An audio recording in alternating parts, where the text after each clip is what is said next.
todos da TV Cidade. Hoje, o Viajando com a TV Cidade vai falar de empreendedorismo, de gastronomia e de viagens. E para abrilhantar nosso programa hoje, nós vamos receber o Fernando Rigatti, sócio proprietário da Escola de Gastronomia Chef Gourmet de Farroupilha, e o Rodrigo Bueno, que é me ajuda aqui, chefe da Boucherie, falei certo? Isso aí, exatamente. É um prazer recebê-los aqui e já quero parabenizá-los pelo empreendimento aqui de Farroupilha. Muito obrigado, o prazer é nosso estar aqui e obrigado pelo convite. Né? Obrigado também, muito obrigado por poder falar um pouco aí dessa arte, né? Essa arte, né? Essa grande arte que é a culinária, que é a gastronomia. Queria que vocês se apresentassem, falassem um pouquinho da história de vocês e de como vocês vieram parar aqui em Farroupilha. E por que Farroupilha, né? Perfeito. Então, meu nome é Fernando Rigatti, né? Eu sou empresário formado em administração pela UX, né? Natural de Caxias do Sul. Já trabalhei como executivo comercial de grandes indústrias por muitos anos, né? Hoje tenho uma franquia de uma multinacional norte-americana e surgiu a Chef Gourmet. Como que a Chef Gourmet surgiu na minha vida, na vida do meu sócio, do Demétrio, né? Nós somos amigos há 30 anos já, somos compadres, um padrinho de casamento do outro, e a gente sempre gostou de culinária. Minha mãe era cozinheira, né? Minha mãe teve restaurante, cozinhou em cozinhas coletivas, então sempre estava envolvido na cozinha, ajudando, fazendo. O Demétrio também, sempre envolvido em cozinha, a gente trocando receitas. O homem, quando vai para a cozinha, o homem tem uma peculiaridade um pouco mais metódico, né? Na hora de cozinhar, né? A mulher, ela é mais, parece ser mais sensitiva, ela parece ser mais prática, né? E aí desse gosto de cozinhar e da vontade de ter um projeto paralelo, porque o Demétrio também tem os seus negócios, né? Acabou surgindo a Chef Gourmet na nossa vida, né? Acabou surgindo essa franquia, né? Nós conversamos com os CEOs da franquia, que é um casal, Josemar e Thaís. A franquia ela é de Jaraguá do Sul, Santa Catarina. Eles nos abraçaram, nós abraçamos o modelo de franquia, adoramos o negócio e aí surgiu a Chef Gourmet. Por que Farroupilha, né? Moramos em Caxias, né? Farroupilha por quê? Porque nós queríamos que nossa primeira unidade na Serra Gaúcha fosse numa cidade que nos acolhesse de uma forma mais próxima, né? Que tivesse mais calor, que a gente fizesse mais barulho, né? Nós já passamos muito da nossa adolescência aqui em Farroupilha, temos amigos aqui em Farroupilha, então quando surgiu a ideia da Chef Gourmet, a gente falou, Farroupilha vai ser a cidade, vai ser a primeira Chef Gourmet na Serra Gaúcha, né? Então, realmente a gente teve uma receptividade muito grande, né? Muita ajuda, né? Inclusive no período de obra, né? É curioso como a cidade funciona. O pessoal passava lá, entrava na porta, o que vai acontecer aqui? O que vai ser? Daí a gente falava, tá precisando de alguma ajuda? Tu quer alguma coisa? Trabalha com isso, trabalha com aquilo? E a comunidade realmente ela acaba se inserindo bastante, né, no projeto, né? Então essa é um pouquinho da minha formação, da minha história e do motivo de estarmos em Farroupilha, né? E temos aqui o Rodrigo Bueno, que é o nosso chefe Boucherie, que também tem uma história bem bacana, um currículo bem bacana. E aí, Rodrigo, nos Eu conte. sou Rodrigo Bueno, sou engenheiro mecânico, por incrível que pareça, nós estamos falando aqui de gastronomia, culinária, né? Sou engenheiro mecânico, comecei a me envolver muito com o churrasco, o chefe Boucherie é um chefe das carnes, né? Então, Boucherie significa carne. Tipo, Boucherie é a arte das carnes, né? É a arte das carnes. Exatamente. A gente até estava falando aqui um pouquinho antes, é a questão do açougueiro, do butcher, né? Do macelaio. Então é um termo, né? No caso francês, para essa arte, né?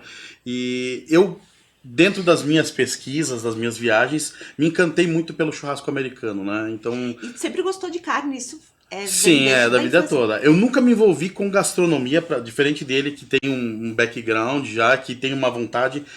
O churrasco entrou na minha vida mais tarde, né? Eu tinha outras atividades. Comecei a fazer churrasco assim de pesquisa. Eu viajei para os Estados Unidos, vi aquilo que eles faziam, tentar entender como é que era aquele processo que era diferente do nosso churrasco, né? E comecei a me envolver, e aí é uma coisa que vai puxando a outra. Mas eu era o cara que fugia do churrasco. Eu chegava mais tarde para não precisar espetar carne, eu chegava depois para não precisar ser o churrasqueiro. Chegava pra comer mesmo. Exatamente, eu queria só, no churrasco eu ia para comer.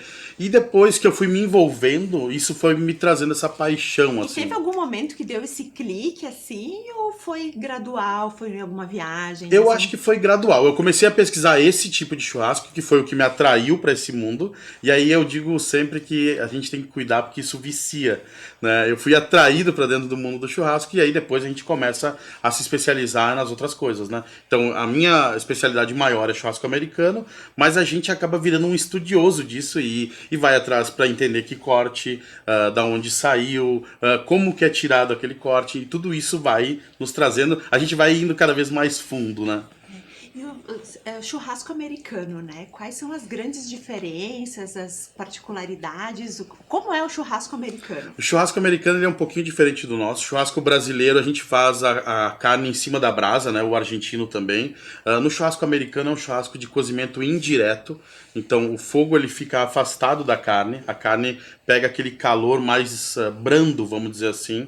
Então o churrasco americano ele envolve a defumação e esse calor. Então eu pego, como se eu fosse fazer assim, explicando mais de uma maneira mais simples, é como se eu assasse a carne com a fumaça quente. Então a fumaça quente passa pela carne e assa essa carne numa temperatura mais baixa e por um longo período. Então eu pego cortes que são mais duros, como o peito bovino, o granito nosso aqui do gaúcho, né? Dianteira, né? Principalmente o dianteiro, que é uma carne que tem mais movimentação, que é uma carne mais rígida, mais dura, que se eu colocar numa grelha vai ficar dura, né? Então eu vou usar esse processo de cozimento lento em baixa temperatura para amaciar essa carne. Então a gente consegue pegar uma carne dura e transformar ela numa carne bem macia nesse processo de cozimento indireto. E além do processo, eles utilizam alguma coisa, algum tempero, algum molho? Como é que... Sim, um americano diferente. A gente aqui no Brasil é sal, aqui no sul principalmente, sal grosso, né? Só. Hoje a gente já consegue ver a entrada de outros tipos de tempero para carne. Então a gente já tem sal temperado, sal grosso, sal fino, sal médio, né? Então o pessoal começa a testar outras coisas. Mas particularmente a gente é mais sal, né? Só sal. O americano não, ele usa um conjunto de especiarias. O que ele chama de dry rub, que é o tempero seco, né? E o rub é esfregar. Então seria o indiano também tem a questão da marsala, que é uma mistura de temperos. Então é uma mistura de temperos secos que o americano passa na carne para trazer mais sabor, para fazer esse processo. Então a grande diferença de sabores é essa. E depois tem a questão dos molhos, né? Pode entrar no meio do processo ou na finalização da carne. O argentino também tem molhos de finalização, que é o chimichurri. A gente aqui no Brasil não deixa de ser um acompanhamento, um molho, que é o vinagrete ou outras coisas, né? Então basicamente essas são as grandes diferenças entre churrasco brasileiro e churrasco americano. E ele é assado em espeto, como aqui, ou em outra... Não, ele tem uma churrasqueira diferenciada, que é como se fosse um forno gigante, né? Eu brinco que é um forno gigante que adiciona tempero, que é o sabor da fumaça, né? Então é como se fosse uma churrasqueira a bafo, né, para ficar mais fácil para o pessoal entender, mas é aquelas churrasqueiras que tem uma portinha, eu fecho e a carne fica lá dentro, a fumaça vai passar e vai sair pela chaminé e vai fazer esse processo. Então eu posso fazer de outras formas, posso fazer na churrasqueira normal, mas o básico se for pensar no americano, ele tem essa churrasqueira fechada, né? E é bem cultural deles, né? Eu acabei de voltar lá fazem 2 semanas que eu voltei de Nova York, né? Eu fui pro interior do estado de Nova York, que é uma cidade chamada Buffalo, né? Que é quase na divisa com o Canadá. É na divisa com Toronto, lá onde é que tem as cataratas do Niágara, né? E tu caminha pelos bairros e tu vê o equipamento, né? Que é chamado de pit smoker, né? Esse equipamento que o Bueno acabou de falar. Tu vê ele nos jardins, tu vê ele acorrentado na porta da casa pra ninguém roubar, mas toda casinha tem esse equipamento porque é o padrão deles do churrasco deles. Churrasqueira deles. Como a gente vê aqui nas nossas. Exatamente. Então, tem uma diferença mesmo dentro dos Estados Unidos, se o pessoal pensar em churrasco, às vezes churrasco americano, lembra daquele cara fazendo o hambúrguer na grelha, hambúrguer, ou se não o cachorro quente. Esse é o norte dos Estados Unidos, né? Só que hoje já existe uma propagação desse estilo de churrasco por todos os Estados Estados Unidos, mas esse churrasco de defumação é mais do sul dos Estados Unidos. Então, o sul dos Estados Unidos faz essa carne mais defumada nesse processo, o norte dos Estados Unidos é mais do hambúrguer do coisa. Como aqui no próprio Brasil tem as diferenças do churrasco, Exato. né? Que a gente Exatamente. tava conversando, né? E Buffalo, tu falou da cidade de Buffalo. Buffalo é onde nasceu a Buffalo Wings, que é a asinha de frango Então, temperada. Angkor Bar, o nome do lugar. Eu fui comer isso lá a Buffalo Wings original, né? O molho original do Buffalo Wings e tudo. Que é uma asinha de frango com um molho apimentado, um molho bem ácido, na verdade, Isso. né? Que foi criada num bar lá em Buffalo e acabou tomando fama nacional, né?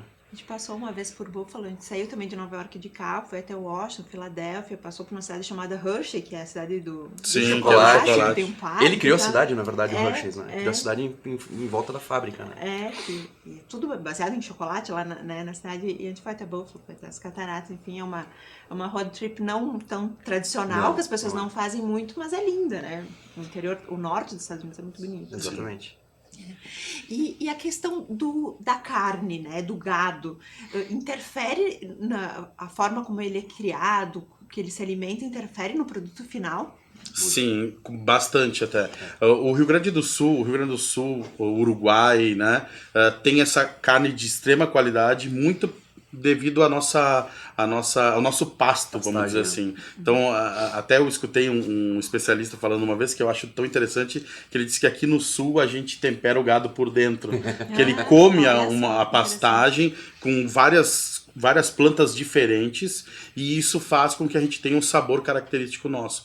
Então, sim, o gado criado a pasto, criado confinado, a raça X, a raça Y, vai dar um resultado diferente. Não que seja melhor ou pior, né? Isso vai depender de cada um, mas a gente vai ter resultado diferente, sim, do gado que pasta aqui, que pasta em outro lugar, e também do que come confinado, esse tipo de coisa. Em São Paulo eu gosto muito daquele restaurante, a Casa do Porco Bar, né? Sim. Do Shepherd, que é referência na carne Tem de 3 porco. estrelas né? Michelin.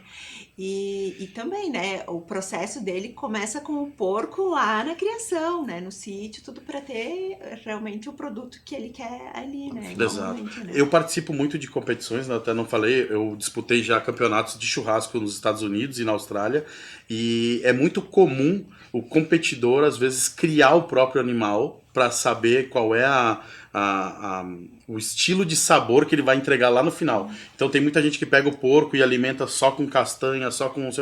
para conseguir trazer aquele sabor, aquela característica para a carne. E essa competição, né? Fiquei até curiosa, né? Como é que funciona? São pessoas que daí vão avaliar, vão degustar? Como é que funciona uma competição? A competição, ela tem algumas proteínas, né? As principais delas é o peito, o ombro do porco, que a gente faz o porco desfiado, o frango e a costelinha, né? Aí são avaliados sabor, textura e aparência. Então eu entrego lá para o juiz, eles abrem, tem uma mesa de juízes, então cada caixinha é avaliada por 6 juízes. Então eles abrem a caixa, o juiz avalia já a aparência, se está tudo certinho, se está tudo da mesma cor, se não está bagunçado. Então o juiz já avalia isso e depois ele avalia o sabor, se está gostoso, né? Que é o mais, vamos dizer assim, que não tem uma regra exata, né? Porque é o sabor, se está gostoso, se está equilibrado. E a textura para ver se eu entreguei no ponto. Então são 6 juízes que vão experimentar aquele pedaço de carne e dar suas notas e aí dá o resultado, né? Então aí são equipes, no nosso caso eu participei aqui dentro do Brasil, eu fui campeão brasileiro aqui dentro e depois eu fui disputar lá fora com a seleção que foi montada de brasileiros, né? Então tinha gente do Maranhão, São Paulo, de Belém do Pará, então a gente fez uma seleção e foi disputar lá fora daí os campeonatos. Também nesse mesmo modelo, né? Porque a regra é a mesma, da caixinha, com 6 pedaços para 6 juízes e assim por diante. E a logística, né, de participar de um campeonato fora do Brasil, vocês levam os ingredientes daqui, vocês pegam lá, porque tem todo esse bastidor, né?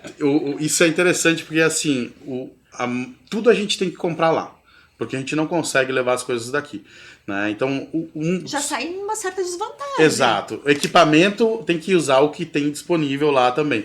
Então o que acaba acontecendo? De uma certa forma isso é bom e é ruim. É bom porque o nosso paladar aqui no Brasil é diferente do paladar do americano ou do australiano. Então a gente tem que se adequar ao paladar de quem a gente está servindo. Então, quando eu compro o tempero lá, eu já estou comprando um tempero que é direcionado para aquele paladar. Então tem essa questão do paladar que eu consigo ajustar. Mas também tem a dificuldade de eu não experimentei aquele sabor para mim fazer a minha montagem. Então a gente vai um pouquinho antes, compra, faz testes, a gente tem que comprar a carne, a gente tem que comprar os insumos. A gente normalmente leva daqui as facas só. Né? O avental e as facas. E o resto a gente acaba de... Tramontina sempre. Né? E adquire daí lá a carne e os insumos e as outras coisas. Tem que até testar o próprio equipamento, né? Porque não é acostumado com o equipamento e tudo depende de controle de temperatura. Todo equipamento tem um termômetro com controle de temperatura. Então tem que saber se aquele equipamento, como é que é a temperatura nos pontos. O principal perrengue que a gente passa nessas competições é exatamente a questão do equipamento. Porque a gente usa um equipamento aqui, lá vai ter que usar o que tem disponível. Então a gente tem que, naquele curto período ali, entender como é que ele funciona, porque todo o equipamento, por mais igual que ele seja, ele é diferente. É igual a churrasqueira da casa de qualquer um aqui, né? O fundo puxa mais, o lado aqui, daí tu vai na casa do cara e diz, bota a carne mais pra cá porque eu sei que aqui é melhor. Então, isso também é uma peculiaridade da churrasqueira de churrasco americano. Tem um lugar que ela defuma melhor, um lugar que é mais quente, um que é mais frio, e a gente tem que aprender isso, né? Mas isso, teoricamente, é difícil para todos os competidores, porque todos vão usar o equipamento de lá? Ou... Na verdade, não. Cada um tem os lá. Como a gente é de fora, a gente usa um equipamento que eles disponibilizam. Sim. Quem é de lá tem o seu equipamento. Então, para ter uma ideia, a gente vai lá, a gente tem uma tenda 4x4, uma mesa e cadeiras. Esse é o que a organização disponibiliza de estrutura. E mais uma churrasqueira, que a gente fica sabendo lá quando chega. O cara que vai competir lá, que já compete, chega de trailer, estaciona, desce sua churrasqueira, entra dentro do trailer e faz tudo lá na sua cozinha. Então a gente tem uma desvantagem, vamos dizer assim, mas que também faz com que a gente sinta um pouco mais da vibração da competição. Né? Não é nos Estados Unidos que o boi não tem cupim? Isso. O que acontece? O cupim, ele é uma característica da raça zebuína, né? Que é aquele gado que tem aquela corcova nas costas. Aqui no Brasil a gente tem Angus, Hereford, outras raças que também não tem. Então é uma raça específica, é um tipo de animal específico que a gente não vai encontrar cupim lá nos Estados Unidos. A gente tem, na fogo de chão até encontra, sabe? A gente foi esse ano aqui para Houston e a gente ia apresentar um prato que era o prato do chefe. A gente tinha uma possibilidade de servir uma coisa diferente. E a gente pensou várias vezes em servir o cupim, por ser um corte brasileiro, né? Com uma característica muito brasileira. Mas a gente teve dificuldade de encontrar bons cupins. A gente achou cupim, mas não era muito bom. E na Fogo de Chão a gente foi convidado para jantar lá até um dia, e eles nos serviram cupim. E eles têm uns cupins que são bons, que provavelmente sejam exportados para lá. A Fogo de Chão tem muitas, várias lojas lá, né? Muitas lojas lá. E a questão, falando ainda de cortes, né? Como que é? Chama aquele corte japonês que é caríssimo? Wagyu. Me fale um pouco dessa carne. O Wagyu significa gado japonês. Wag, eu acho que Yu é japonês, ou ao contrário, uma coisa assim. Significa gado japonês. Algumas raças que são criadas, elas têm uma genética onde ela consegue ter mais marmoreio. Marmoreio é aquela... Quando a gente pega a carne, a gente vê aquelas estriazinhas brancas, né? Aquilo é a gordura entremeada. Não é a gordura superficial. Se eu imaginar uma picanha, eu tenho aquela capa de gordura, né? Eu posso ter uma capa de gordura gigante, mas não ter nenhuma gordura entremeada na carne. O granito, que eu falei antes, ele é chamado granito porque ele parece uma pedra de granito, porque tu consegue ver a gordura dentro da carne. Então, o Wagyu é uma raça que tem um manejo, né, e uma genética para que ele tenha uma grande deposição de gordura entremeada. Então, ele se torna uma carne, porque gordura é sabor. E quanto mais gordura eu tenho entremeada, mais sabor e mais suculência eu tenho na carne. Então eu acabo criando ali uma carne, vamos dizer assim, especial, né? Porque ela vai ter um sabor intenso e uma quantidade de gordura intensa. Eles lembram, comer o Wagyu lembra muito como se eu botasse manteiga na boca, porque tu come e ele meio que desmancha de tanta gordura que tem, e essa gordura tem essa característica de desmanchar na boca, né? Então é uma iguaria, né? Uma iguaria, e tem um custo bem alto. Se eu não me engano, mostraram agora, esse final de semana, uma peça de carne que o quilo daquela peça com aquele grau... Porque existe um grau de marmoreio, que vai de 1 a 12, né? E aquela, eu acho que era um dos graus máximos, e ela custava R$ 1.200 o quilo. Nossa, É para ocasiões especiais, pelo muito menos especial. assim, para a grande maioria das pessoas, né? E tudo isso vocês ensinam também durante os cursos. Sim. Todas essas informações, esses tipos de carne, tipos enfim, de Sim, preparos, espécies de animais, né? gados, sim, tudo isso Cortes, como né? é falado. E a culinária, né? A gastronomia, né? Brincando com viagens, né? Se aprende muito de um povo aprendendo o que ele come, né? E a forma, os preparos, né? E vocês também já viajaram bastante, já experimentaram muitas gastronomias pelo mundo? Acho que eu sou um amante da gastronomia, então sempre as minhas viagens, né, as viagens minhas e da minha esposa são viagens gastronômicas, né? A gente vai para algum lugar, a gente até quando agora fui para Nova York, bueno, onde é que estão as churrascarias aqui americanas, né? Os lugares onde eu posso comer um bom churrasco americano, um bom preparo, onde eu posso comprar também os temperos para levar para casa, mas as viagens gastronômicas são sensacionais, né? Tu aprende muito da cultura do povo, do paladar, né? O americano ele gosta muito daquela questão doce, né? Qual que é o nome? Eles falam sweet heat, que também é o doce e apimentado, Isso, mas o agridoce o também, né? O agridoce, ácido né? com adocicado. Aquele que eles usam muito de guarnição, né? Com churrasco, que é aquele repolhinho. Como é o nome daquele repolhinho? Coleslaw? Coleslaw? Coleslaw.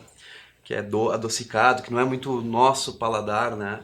Ah, Mas é interessante, assim, tu conhece culturas, né? Eu já fui pro México comer chapolim, né? Comer grilo.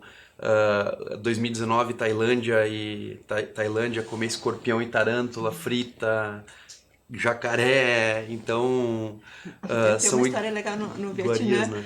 No Vietnã que, enfim, eu olhei meio que pela foto, pedi um prato, tava comendo, e depois quando eu olhei assim, sneaker, não sei o que, era cobra, Tava né? comendo cobra. Tava comendo carne, São né? iguarias daquelas regiões que para eles é comum, é normal, é afrodisíaco, enfim, Como né? pra nós comer bucho, comer coraçãozinho, né? Exatamente. É natural, São né? iguarias nossas, né? Para eles é esquisito, é estranho, né? E também quando se fala em viagens e gastronomia, não precisa ir num restaurante estrelado, Não, às de vezes forma as melhores experiências estão naquele mais restaurantezinho, simples. na escondidinho, comida de naquele rua, muitas bequinho, na vezes. comida Comida de de rua, rua. né? Isso é muito bom, Essas né? experiências aí da Tailândia, tudo em comida de rua, assim, um parque lá com um monte de comida de rua, com essas iguarias todas. É muito legal quando a gente viaja e faz isso. Eu, né, falei da competição, a gente faz pensando ainda, porque a gente vai para lá um período antes para tentar entender como é que eles estruturam o sabor, né? Então, a gente criar repertório, experimentar a comida da região, entender qual é o prato típico, qual é, né? A gente aqui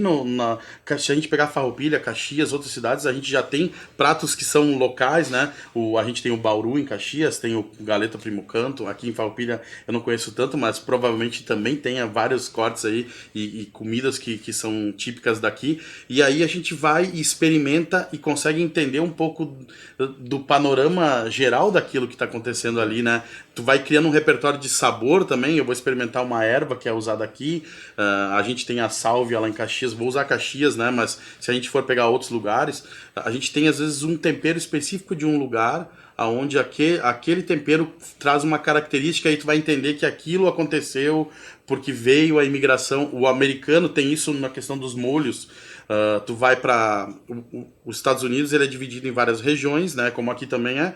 E aí então tu tem um molho que tem mais vinagre, um molho que tem mais tomate, o outro que tem mostarda. Daí tu vai entender a influência do alemão, sabe? Então tu consegue entender por que aquele alimento está inserido ali naquela tradição. Muitas vezes é de quem colonizou aquele lugar, né? Caxias, a sálvia, aqui também o italiano, né? Sim. Então a gente tem uma característica muito forte da colonização no que a gente come, né? Então quando a gente vai num lugar e come exatamente essa comida mais típica do local, que normalmente é a comida de rua, é do restaurante menorzinho, a gente consegue ter uma ideia, né, do que acontece ali. Né? Uma coisa que eu sempre gosto de fazer quando eu chego em qualquer lugar do mundo, do Brasil, é ir no mercado, né?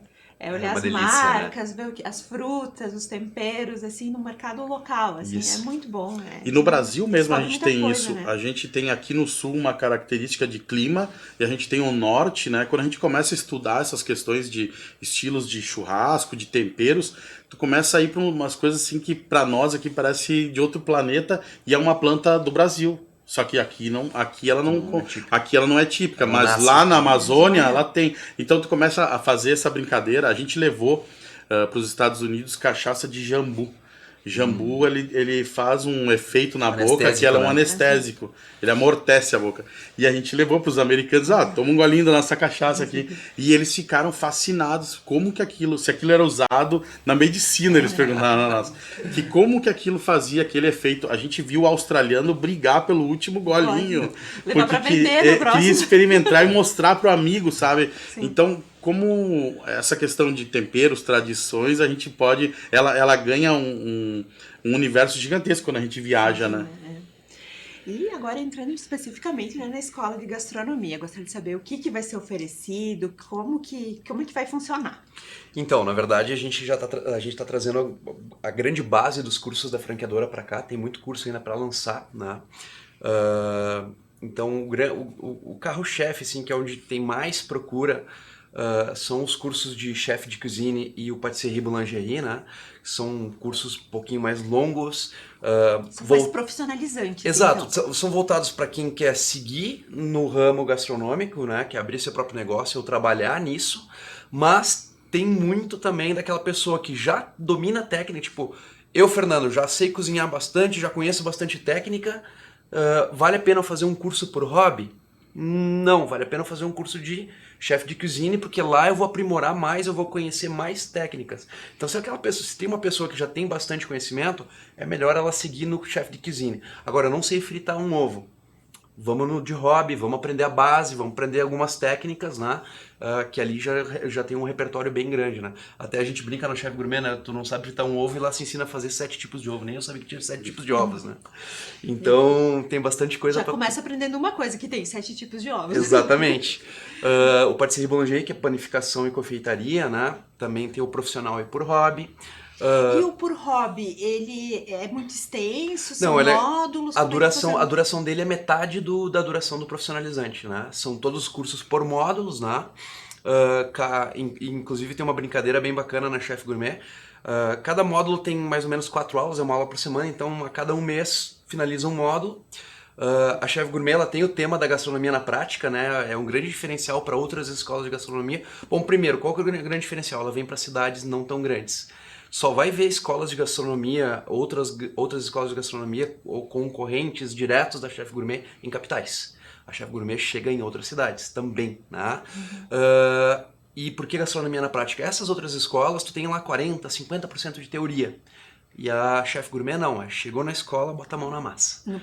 Já chega, vai na cozinha. Já chega na cozinha, né? Lá na cozinha o professor ele passa a teoria, passa as histórias, como o Bueno tá passando para nós. Ele conta a história, mas tá lá fazendo, tá lá aplicando isso na prática. Tem as apostilas, tá lá todas as receitas. Tu não vai usar a apostila na sala de aula. A apostila é para ti replicar em casa, replicar nos lugares. Na sala de aula, na cozinha da Chef Gourmet, tu vai aplicar a receita na prática naquele dia, né? E se, por exemplo, assim, eu quero... Não, meu objetivo, meu interesse é carne. É massa, é risotos. Tem separado, assim, por módulos, assim? Ou é... Enfim, são... Não, tu vai fazer os cursos fechados. Eu quero me aprimorar na carne, vai fazer o boucherie. Eu quero aprender mais risotos, massas. Se tu já tem bastante conhecimento, vai pro chefe de cozinha. Se tu não tem tanto conhecimento, vai pro chefe por hobby. Que tu vai passar por essas etapas de risotos, massas, pães, né? Passa isso daí. A panificação e confeitaria, que tem as bases, inclusive os módulos são assim, né? Uma semana é pão, uma semana é confeitaria. Uma semana é pão, uma semana é confeitaria, né? Tem também pizzaiolo, né? Cozinha funcional, a cozinha saudável, a cozinha fit, né? Que tá muito em alta. Tá muito em alta, né? Temos o Chef Júnior, que são para crianças, Já né? me interessei bastante. A partir de que idade? De 7 a 14 anos, 7 né? a 14 anos. E aí, saindo do ambiente da cozinha, nós vamos para a sala de cima da escola, que é bartender, sommelier por hobby e sommelier profissional. né? O bartender é a arte da mixologia, né? Dos drinks, e o sommelier, que toda a nossa região é bem acostumada com o vinho, né? E tem vários outros cursos que nós temos no portfólio para lançar. Por exemplo, pegando o gancho das crianças.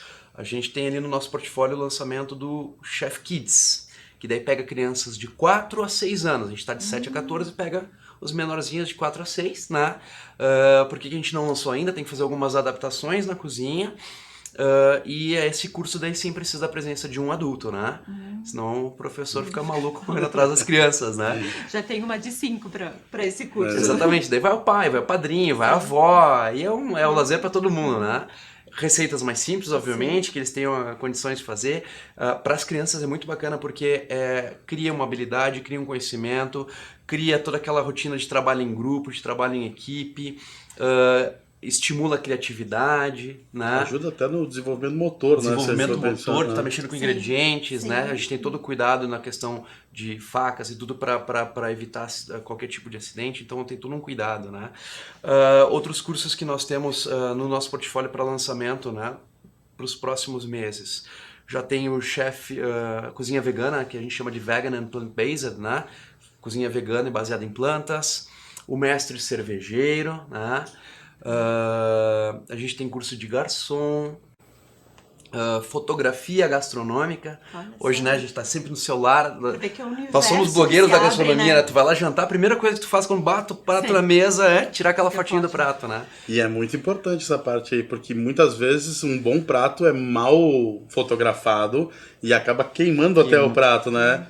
Às vezes tu consegue tirar uma foto boa de um prato ruim, mas não tu estraga um prato bom com uma foto ruim. Exatamente. Então, o curso de fotografia gastronômica é justamente para dar essas técnicas de como pegar o melhor ângulo, pegar a melhor edição de foto, tudo. A gente tem charcutaria, a arte da cura das carnes, né? Para lançar também. E vão vir outras novidades que a franqueadora vai trazer para nós, né? E quem tiver interesse em algum desses cursos, enfim, como faz para Como é que funciona? Nós trabalhamos com horário agendado, nós temos uma equipe de 6 consultores comerciais, né? Todos com horário agendado, porque horário agendado para dar mais qualidade para o atendimento, né? O público quer lá ter aquele cuidado especial, ter o horário só para ele, né? Ter atenção especial só para naquele momento só para aquela pessoa. Então tem que entrar em contato conosco, né? Nós temos o nosso telefone e o WhatsApp, não sei se eu posso colocar aqui. O nosso telefone e o WhatsApp é o 99 715 6887. Então, manda um WhatsApp, liga nesse telefone, vai ser agendado um horário com um dos nossos consultores. Pode ser através das redes sociais, Chef Gourmet Farroupilha no Instagram e Chef Gourmet Farroupilha no Facebook, né? Manda um Messenger, manda um direct, passa o telefone no Messenger ou no direct, nossa equipe vai entrar em contato para agendar horário. Não tive tempo de agendar horário, não consegui ligar para a chefe, tô passando lá na frente, né? A gente tá... É um local bem privilegiado, onde nós estamos, na esquina da Pinheiro Machado com a Júlia, né? Quero dar uma paradinha para conhecer. Vai sempre ter alguém para atender, vai ser bem recebido, né? Se tem uma experiência muito bacana visitando a nossa escola, sempre tem lá um mimo, sempre tem uma comida para oferecer. Afinal de contas, somos uma escola de gastronomia, né? Então faz parte do nosso ambiente, né? Fernando, Rodrigo, olha, nosso tempo voou, né? Só. Queria falar sobre tantas coisas, mas enfim, fica o convite para uma próxima oportunidade. Queria desejar para vocês muito sucesso e parabéns, né, para vocês e para a Farroupilha, né, por estar recebendo esse empreendimento. Eu acho que a cidade só tem a ganhar, nós só temos a ganhar e eu, como cidadã aqui de Farroupilha, como moradora, fiquei muito feliz. Muito obrigada pela presença e parabéns e sucesso. Obrigado. Nós que agradecemos o convite e todo o pessoal está convidado para nos conhecer a escola. E já agradecendo Farroupilha por ter nos abraçado dessa maneira carinhosa e calorosa. Então, tá, muito obrigada. Obrigado. E obrigada a todos.